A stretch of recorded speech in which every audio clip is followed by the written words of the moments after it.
Hé, l'intimo, histoire d'empoisonnement, là, ça devient sérieux.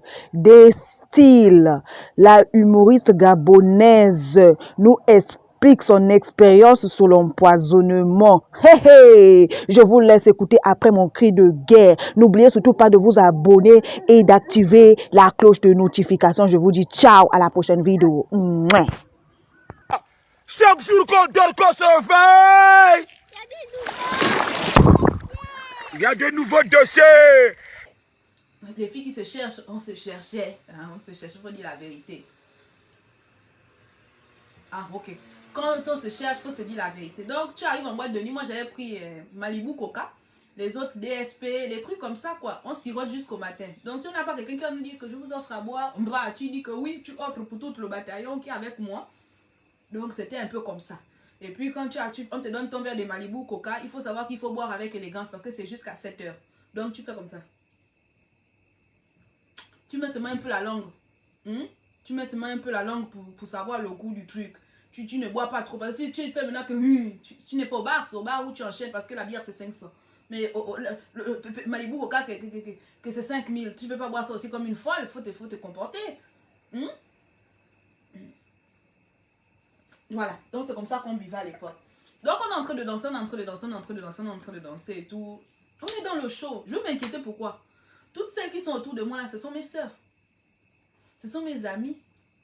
Donc, pourquoi il veut m'inquiéter? Il y avait l'innocence, il y avait la naïveté, il y avait beaucoup de choses. Voilà, il y avait beaucoup de fléaux, la têtutesse. Si j'étais restée chez ma mère, est-ce que j'allais vivre ce que j'ai vécu là? Si je n'avais pas voulu connaître c'est quoi la vie du dehors, est-ce que j'allais connaître moi ça? Donc, je laisse mon verre, je vais, je danse. Et j'ai beaucoup duré sur la piste, je pense, ce jour-là. Et quand je reviens m'asseoir, je soulève alors mon verre comme ça. Comme vous voyez le verre. D'accord? Bon, je soulève mon verre comme ça des Malibu. J'avais fait comme ça. Donc, c'était pas vide. Comme je faisais comme ça, je n'avais pas vidé, tu vois. Donc, je dansais beaucoup et je buvais un peu. Donc, quand je viens, je soulève mon verre, je suis en train de rire. Mon verre ne se casse pas. Mon verre ne se casse pas. Le verre se divise en deux.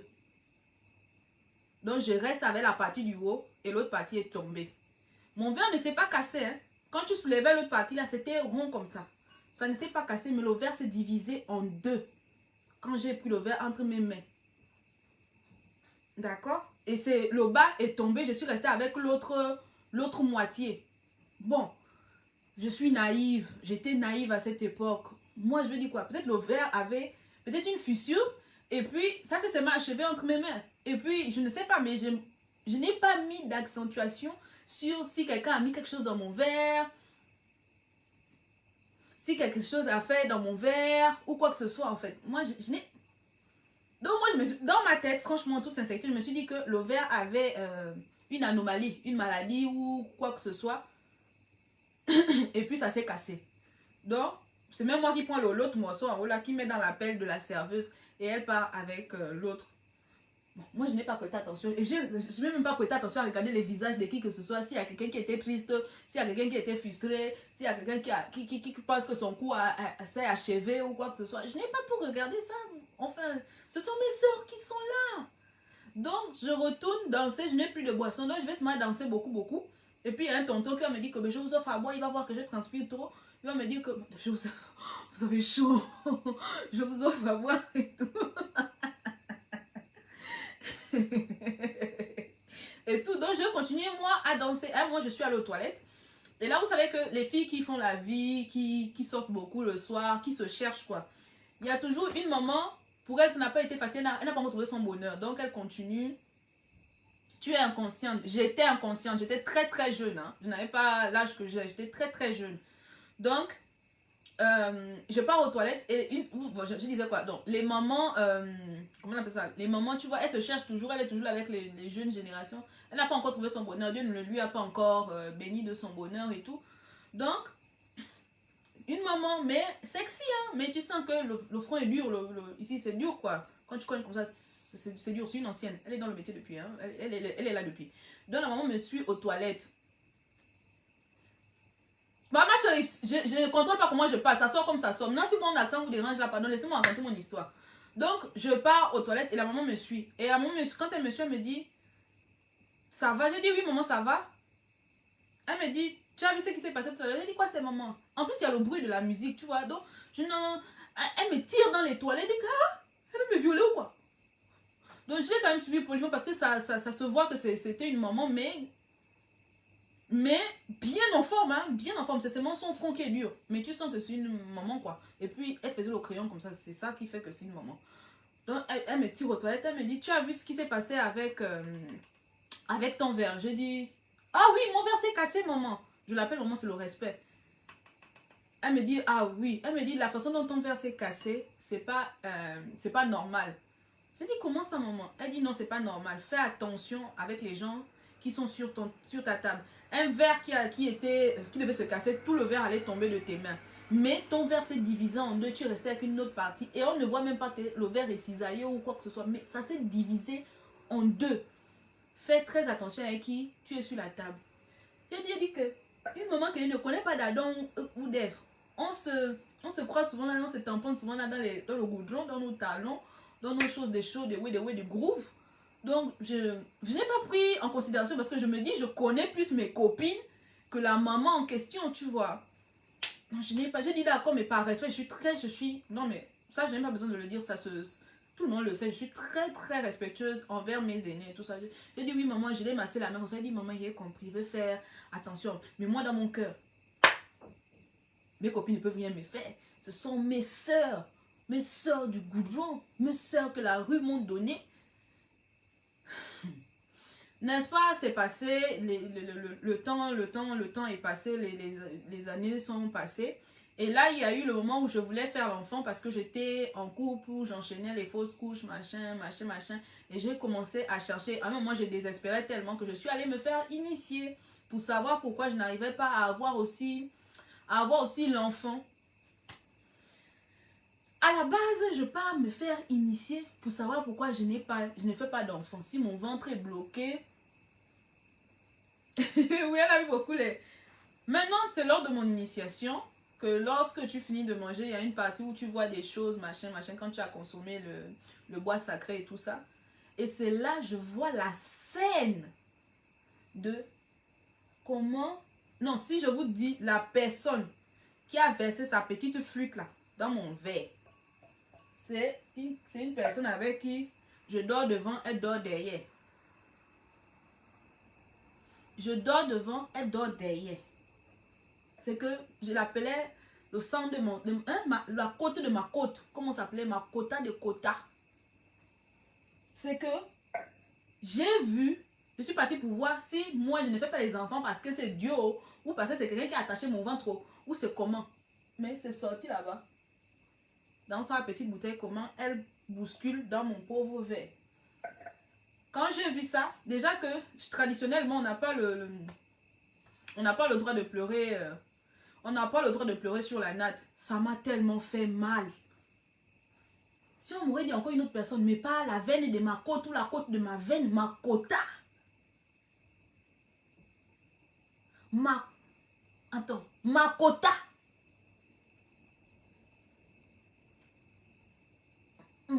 Ma soeur a fait comme ça. Donc quand je sors de là, des semaines après ma cérémonie et tout, je rentre à la maison. Moi j'aime toujours essayer de donner une raison à quelqu'un. Quelqu'un a failli te tuer, mais tu veux donner une raison à quelqu'un. Donc j'ai tourné dans ma tête que la période là, j'ai essayé de visualiser. Je l'ai offensé. Est-ce que je lui ai refusé une robe? Est-ce que on a eu un même dragon en commun? Est-ce que j'ai visualisé... Oh non, j'ai visualisé tout. J'ai essayé. Il fallait que je trouve un truc pour dire que, ah, peut-être Pandira, tu l'as blessé. Pandira, tu l'as vexé. Pandira, tu l'as fait ceci. Pour que... En fait, pour qu'on m'explique pourquoi tu vas prendre ça. Tu vas mettre dans le verre de quelqu'un. Et puis, elle va mourir. Ta soeur de sang. On portait les mêmes habits.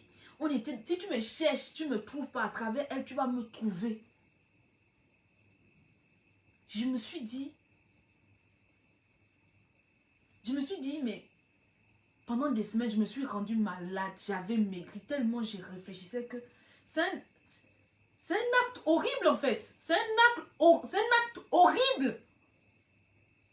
Si je n'avais peut-être pas, comme j'ai fui la maison, ma mère qui continuait à prier pour moi, mais ma grand-mère qui continue à prier pour moi malgré la têtutesse, malgré la délinquance. Peut-être j'ai mes ancêtres là-bas qui veillent. J'ai aussi mes gens dans l'univers là-bas qui veillent. J'ai mes petits anges qui sont là. L'ange Gabriel, archange Michael, archange Raphaël. Donc si eux, ils n'avaient pas été là, en fait, moi on parle de moi au passé. Pour une raison que je n'ai jamais su. Parce qu'à cette période-là, je n'ai pas vu à quel moment je l'ai offensé. Et après, je me rappelle d'une scène. Vous connaissez le site de rencontre Badoo, non? Nous, là, les jeunes, hein, je vous dis, allez-y doucement. Surtout les jeunes, la génération 2000, vous avez un sang, là, un genre. Donc, on était allé, on s'était inscrit tout de suite Badoo. Ah, on cherchait l'amour. Mon cher, oh, la vie est dure. Donc, on s'était inscrit sur Badoo. Et sur Badoo, on parle tout le monde avec tout le monde. Maintenant, où ça mord. Et je ne savais pas qu'elle parlait avec une même personne que moi. Et avec la personne, ça avait commencé à matcher, on se voyait. En fait, c'est là qu'est née sa jalousie. Parce qu'avec la personne, ça n'a pas concrétisé. Enfin, ce n'est pas allé loin ou... Enfin, je ne sais pas comment expliquer ça. Je me dis, c'est le seul problème que je me dis, parce qu'elle était venue me dire, je lui ai dit un jour je sors, et puis comme on sortait souvent, tu montres la photo de où tu pars, que je pars avec... tu montres la photo où tu pars, quand même, on ne sait jamais, parce que le dehors était déjà dangereux, tu vois. Donc, elle me dit, mais je parle avec lui. J'ai dit, ah bon? Elle dit, oui. Entre vous, c'est sérieux. Je dis que, ah, maman, on est encore à l'histoire de, on boit un verre. Donc, je ne peux pas dire si c'est sérieux, si c'est sérieux ou c'est pas sérieux. Donc, on boit encore un verre. Donc, je me dis, c'est ce problème-là qui a fait, on te voit flou. Ah, vous me voyez flou comment? Oh, comment ça? Donc, moi, je me vois bien belle là. Oh. C'est bon là. Je cache mes cuisses. Donc pour moi, je me dis, c'est peut-être à cause de ça. Je me dis peut-être c'est à cause de ce problème-là que certes, elle n'avait pas changé physiquement. Elle faisait souvent les petites scènes de jalousie, mais c'est ma copine. Je sais comment je gère ces crises. C'est ma soeur. Tu vois. C'est ma soeur. Je sais comment j'ai géré ces crises. Ça va lui passer en fait. Si ça avait matché avec le boy, ok, s'ils étaient sortis ensemble, ok. Mais nous tous on est sur Badoo et puis quelqu'un m'a invité à boire un verre. Tu détestes l'autre parce que quelqu'un l'a invité à boire un verre et toi la personne ça n'a pas matché. Il t'a pas invité à boire un verre. Donc, tu fais naître une jalousie à cause de ça au point... Bon, moi, je parle comme je veux. Hein. Si quelqu'un, ça lui fatigue, pardon, ne me fatiguez pas, je parle comme je veux. Je ne veux pas faire semblant de contrôler quoi que ce soit. Ça sort comme je suis. Je ne veux pas vous expliquer que je suis je suis camerounaise, gabonaise. J'ai grandi avec ma mère. J'ai grandi avec ma famille camerounaise. C'est normal qu'il y ait un accent. C'est normal. C'est normal en fait. Je ne fais pas exprès. C'est normal. Vous n'allez pas me forcer. Quand l'accent gabonais veut venir, ça vient. Quand l'accent camerounais veut venir, ça vient. Vous n'allez pas venir faire dénaturaliser quelqu'un qui est ce qu'elle est. Il faut arrêter en fait de vouloir contrôler même ce que la personne dit, contrôler l'accent, contrôler ou je ne sais pas. Si au moins je parle pour nous parce que j'ai voulu apprendre le pour nous. Mon père à la maison, il parle, quand tu lui poses une question, il te répond pour nous. Donc tu as l'obligation de comprendre ce qu'il dit. Ou quand ma grand-mère venait chez nous, la mère de mon père, du début jusqu'à la fin, elle ne parle pas en français. Donc moi j'apprends très vite les langues. Ok? J'apprends très vite les langues. C'est là où j'ai appris la langue de mon père. Mais j'ai grandi avec ma famille maternelle. Donc, ma famille camerounaise, c'est normal que j'ai un accent. Tu entends ma mère parler, elle est camerounaise. Tu entends ma grand-mère qui est morte parler, elle est camerounaise. Tu entends mes oncles, ils sont tous camerounais. Donc, automatiquement, tu prends cet accent, même sans faire exprès. L'accent reste là. Vous n'allez pas venir imposer quelqu'un de parler comme, je ne sais pas, comme une white ou quoi que ce soit. Je ne suis pas white. Je parle comme, le jour où je vais parler comme une gabonaise, l'accent vient. Le jour où ça ne vient pas, l'accent ne vient pas. Mais vous n'allez pas venir être là maintenant que l'accent aussi, je ne vais pas faire exprès. C'est pas moi qui ai demandé à ma mère de venir au Gabon et mon père de bambam avec ma mère et puis de me donner. Oh, c'est frustrant à la fin de vouloir venir même... vouloir venir contrôler quelqu'un. J'étais même mou. Oui, je raconte, mais ça frustre quand même. Oh. Voilà, donc, je me dis, on était tous sur Badoo. Bon, il arrive que on a les profils match. Si au moins, avec le gars, ça avait concrétisé ou je ne sais pas, moi, je suis très loyale. Moi, je suis très loyale. Donc, j'allais laisser. Mais il n'y a jamais rien eu. Parce que quelqu'un m'a invité boire un verre, m'a invité au restaurant 2 ou 3 fois. C'est là où tu vas aller empoisonner quelqu'un, tu vas être jalouse de quelqu'un. Ou parce que déjà, je m'habillais bien, même si je m'habillais à la friperie, même si je m'habillais à Moutouki, à la friperie, les gens du Gabon connaissent à Moutouki, à la gare routière, à Montboîte. Mais je connaissais déjà m'habiller. En fait, je savais m'habiller à mon niveau, à mon petit argent. J'étais très classe. Et les gens le voyaient, donc les gens avaient tendance à... Les gens avaient tendance à me dire que ah, elle est jolie, ah, celle-là, je l'aime bien, elle est toujours bien. Et à l'époque, j'étais plus noire que ça, plus foncée que ça. Donc, les gens faisaient beaucoup cette remarque-là. Elle s'habille trop bien. Ah, j'aime son style. Ah, tu vois, donc, la co a dû nourrir une haine, a dû nourrir quelque chose au fond d'elle pour ça, en fait. Pour ça. Elle m'a détestée pour ça. Parce que j'achetais mon haut de 300, ma jupe de 500, je savais matcher. Et puis les gens aimaient bien voir comment je m'habillais. Donc je me dis, soit c'est ça, soit c'est l'histoire. Mais si c'est à cause de les gens disent que tu t'habilles bien. Tu tues quelqu'un parce que quelqu'un s'habille bien. Parce que la personne a du goût. Parce que la personne a du goût. Tu la tues. Attends. Ah, parce que quelqu'un a du goût. Tu la tues. C'est inné. Il y a des gens comme ça. C'est inné chez eux. Même avec l'argent ou sans l'argent. Quand ils s'habillent, ça donne. Parce que c'est inné chez eux. Donc tu détestes quelqu'un parce que les gens disent qu'elle s'habille bien.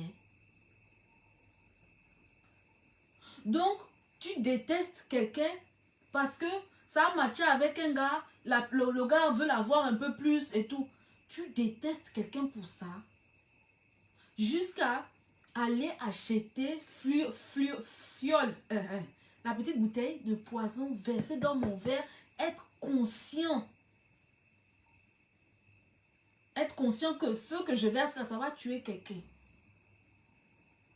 J'ai envie de dire aux gens que vous êtes sur Internet, vous jugez les autres. Vous êtes sur Internet, vous enviez les gens. Vous ne connaissez pas les réalités des gens, en fait. Vous ne connaissez pas les réalités des gens. Tu vas voir quelqu'un, il a le costume, elle a le costume. Mais tu ne sais pas si en réalité, c'est une personne qui est malheureuse chez elle. C'est une personne qui pleure. C'est une personne qui est triste chez elle. Tu ne sais pas. Mais tu vas l'envier, tu vas l'empoisonner. Alors que quand cette personne arrive chez elle, elle enlève son costume. Elle pleure jusqu'à... Elle pleure. Mais toi, tu as l'image que elle a les habits.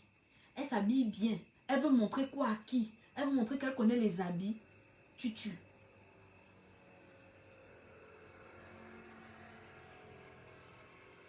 Donc, parce que l'autre a mis une perruque. Tu ne sais pas si elle a cotisé de mois. Elle a enlevé 100 000 par mois pour acheter sa perruque. Tu as vu. Tu vas commencer à regarder qu'elle se prend pour qui? Elle veut montrer quoi à qui? Qu'elle a les belles perruques. Tu tues.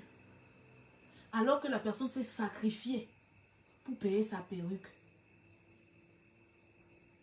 Tous ceux qu'on empoisonne, feu Massama, tous ceux qu'on empoisonne dans les bars, dans les trucs là. Pourtant, il y a souvent les gens, non, mais personne ne voit. Personne ne voit. Donc, c'est pas mon premier cas. Donc, c'est vrai que c'est écrit dans l'Apocalypse, hein, qu'il y aura des choses vraiment pas croyables. Mais de nos jours, tu vas voir quelqu'un... Aujourd'hui, je parlais avec une Camerounaise la dernière fois. Elle me dit, Marcel, j'ai peur de rentrer au pays. Parce que toi, quand on vit ici, franchement, déjà on vit, on est loin de nos familles, on est libre. Enfin, moi, ça fait seulement 2 ans. Mais je sens la lourdeur là de ne pas avoir ma famille. Donc, tu ne peux plus rentrer dans ton pays tranquille. Tu vas maintenant rentrer dans ton pays, dans ton sac, on fouille ton sac. Toi seul, tu as le gingembre, tu as le roi des herbes, tu as l'huile de palme, tu as les charbons. Tu as une bouteille comme ça là, c'est tout mélangé dedans, tu ne fais que boire. Tu ne fais que boire parce que tu ne sais pas qui est qui. Tu veux rentrer, tu es venu te chercher. Peut-être Dieu t'a béni un peu. Et tu vas aller rendre tes parents fiers. Tu pars là, tu ne reviens plus. Alors que ici, on souffre dans le froid. On travaille dans le froid. On souffre dans le froid. On rentre un peu pour rendre nos parents fiers. Et bam, on ne revient plus. Donc tu es ici en France, tu te bats, tu te bats, tu te bats. Ma soeur va avoir la perruque sur moi. Elle va me dire que ma soeur, envoie-moi la perruque. Je vais envoyer. Peu importe le prix, je vais envoyer. C'est quoi? La perruque, les habits, on meurt, ça reste. Donc je vais prendre, je vais envoyer ma soeur. Ma soeur va se rendre belle. Elle va sortir avec sa perruque. Quelqu'un va voir dans le quartier, elle va trop se montrer qu'elle est la soeur qui est en France. Un peu d'épices. Tu vas gâter ta mère qui a souffert sur toi. Tu vas gâter ta mère qui t'a mise au monde. Elle a souffert comme ça. Comme on va voir ta mère avec un joli sac, avec une jolie ballerine. Elle veut montrer qu'elle a l'enfant. Petite épice. Petite épice.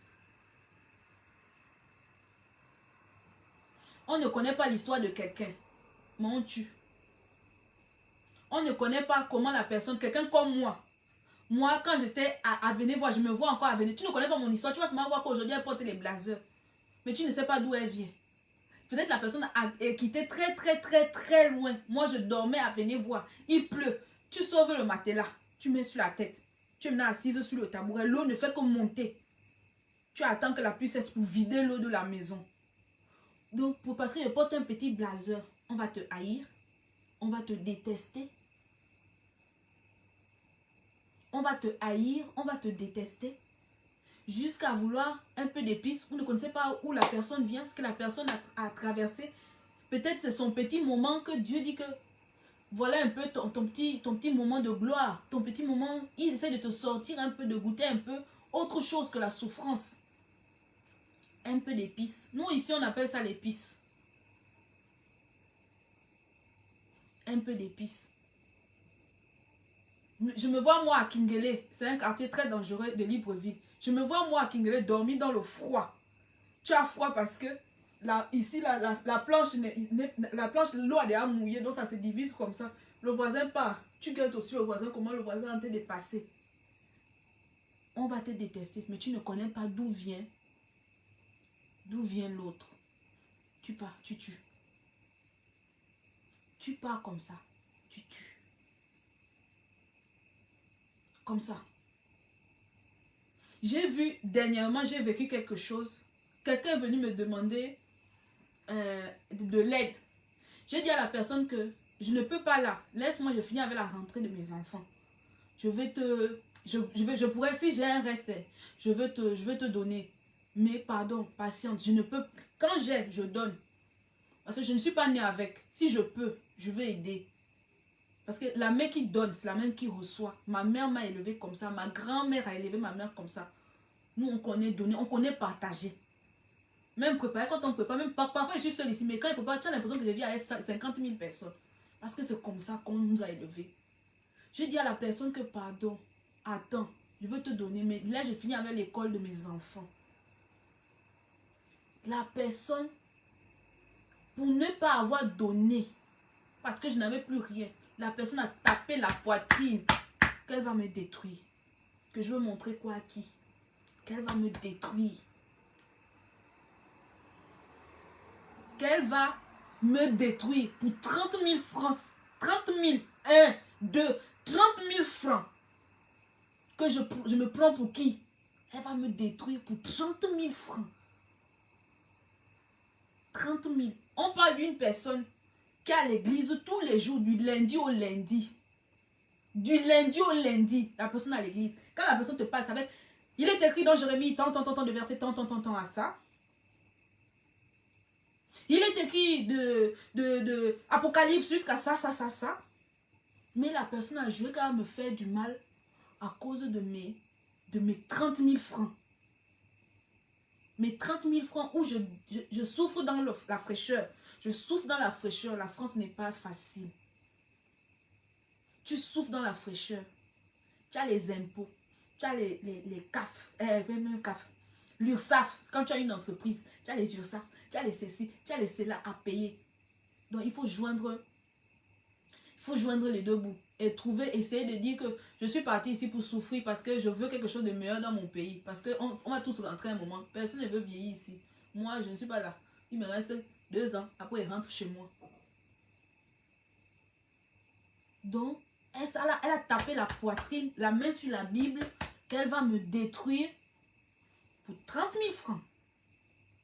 Que je n'ai pas refusé. Hein. J'ai dit que là, je finis la rentrée de mes enfants. J'ai une fille biologique, mais les enfants de ma mère, ce sont mes enfants. J'aime ma mère. J'aime ma mère. Donc, ce sont mes enfants. Je les considère comme mes enfants. Quelqu'un n'a pas refusé. Hein.